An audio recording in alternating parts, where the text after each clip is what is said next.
U luister na Storytyd saam Stella, aangebied deur Estel Rousseau. Jy is ingeskakel op Storytyd saam Stella op hierdie pragtige Sondagoggend, 23 November 2025. Ek hoop jy het al daardie lekker koppie koffie gehad en ek hoop jy geniet ook soos ek hierdie vars oggendlig. Daardie vroeë oggendlig is mos die lekkerste, varsste, koelste en ook die rustigste. Ek wil vir ons vanoggend lees hier uit 'n boekie van Joan van Blommestein. Die boekie se naam is Kusklere. Nou ja, dit is ietsie wat mense nie sommer meer oor praat nie, kusklere. Daardie klere wat jy vir iemand aantrek wat afgesterf het. En dan is daar mos nou voor die tyd of na die tyd, gewoonlik voor die tyd kan jy gaan loer na die persoon voordat jy dan nou finaal afskeid neem. Daar waar hulle dan nou mooi gegrimeer lê met hulle beste kusklere dan nou aan.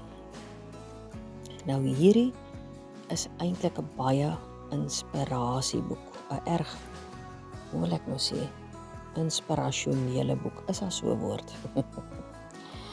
Maar Joan is 'n godskind en sy het 'n lang pad gestap, soos baie van ons, om daar uit te kom, waar sy uiteindelik aanvaar het wie God sê sy is en waar sy vir hom leef en hom liefhet en hom dien in alles wat sy doen en sê en besluit. Ek lees graag vir julle die inspirasie voor in haar boek Kusklere. Die klein notaatjie voor onder kusklere sê: dis nooit te laat nie, al is jy 80 jaar oud. Ons almal kan weer 'n kind wees, God se kind. En dan is daar 'n pragtige prentjie voorop van 'n dogtertjie wat sorgvry rondhardloop met 'n skoenlappernetjie en dan is haar klomp bondskoenlappers wat sy dan nou jaag. My inspirasie, skryf Joan. Die skoenlapper, simbool van nuwe lewe, die opstanding na die dood. Van sterf in jouself, 'n kokon van verwagting, na 'n lewe van hoop, swanger met moontlikhede. 'n wedergeboorte soos die kokon oopgaan. Hoop en lewe skreeu vir ons in 1000 helder kleure. So graag wil ons vlieg in die nuwe verbond. Ons smag onwetend dat God die kokon draadjie vir draadjie uitrafel. Maar ons is bang. Bang dit vra te veel. Bang om ons kusklere vir die sterwensproses aan te trek. Ons knyp oë en ore bot toe. God gebruik mense op ons pad juis om sy hande in ons metamorfose te wees. Gewone mense, insidente.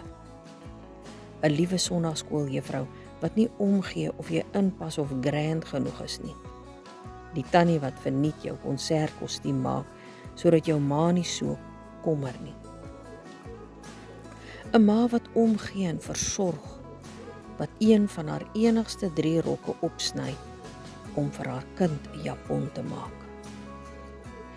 Hierdie boek word opgedra aan God se ontrafelaars, die vredemakers, die wat met sagte oë na mense sonder kusklere kyk.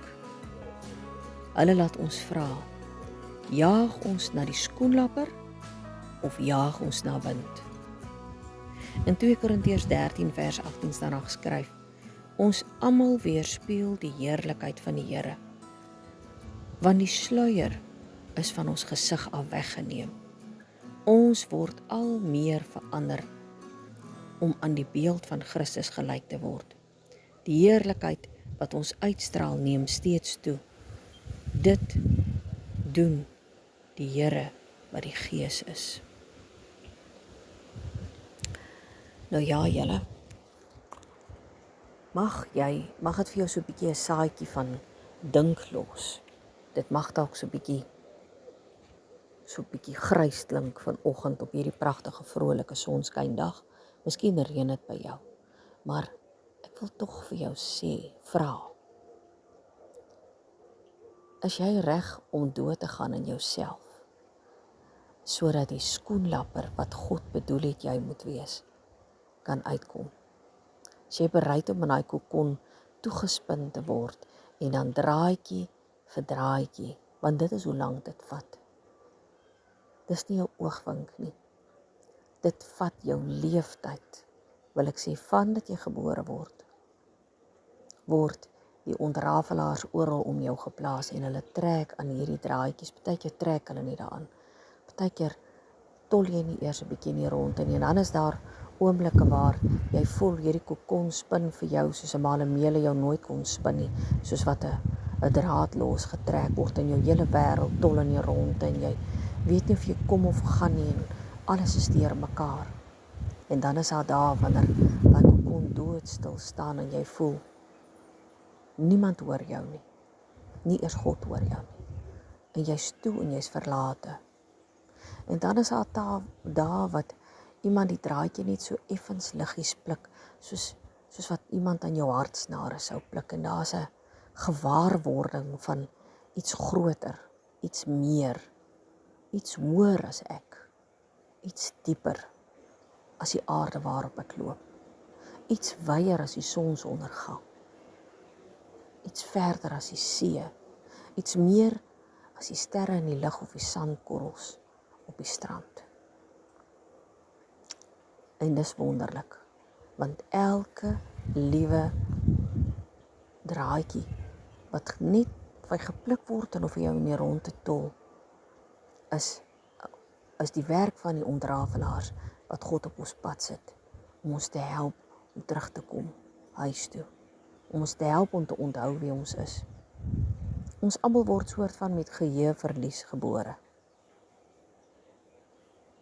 En daarom sal jy sien dat van die kerke, die NG Kerke, laat ouers hulle babas doop en die ouers moet beloof dat hulle daardie kinders sal teruglei na Jesus toe.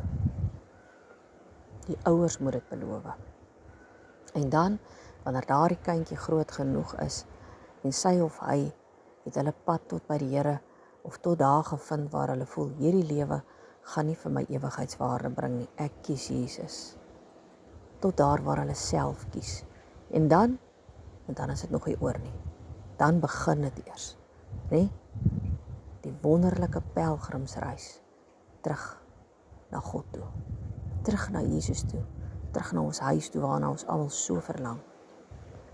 En dis nie hartseer nie, dis eintlik 'n wonderlike reis.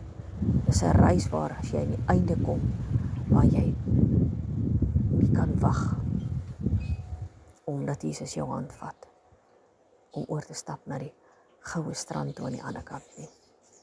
Hoor net hoe stem daai voeltjie saam. Hy jubel man, hy jubel. Hoor net. Ai, hoe mooi is dit nie, nee.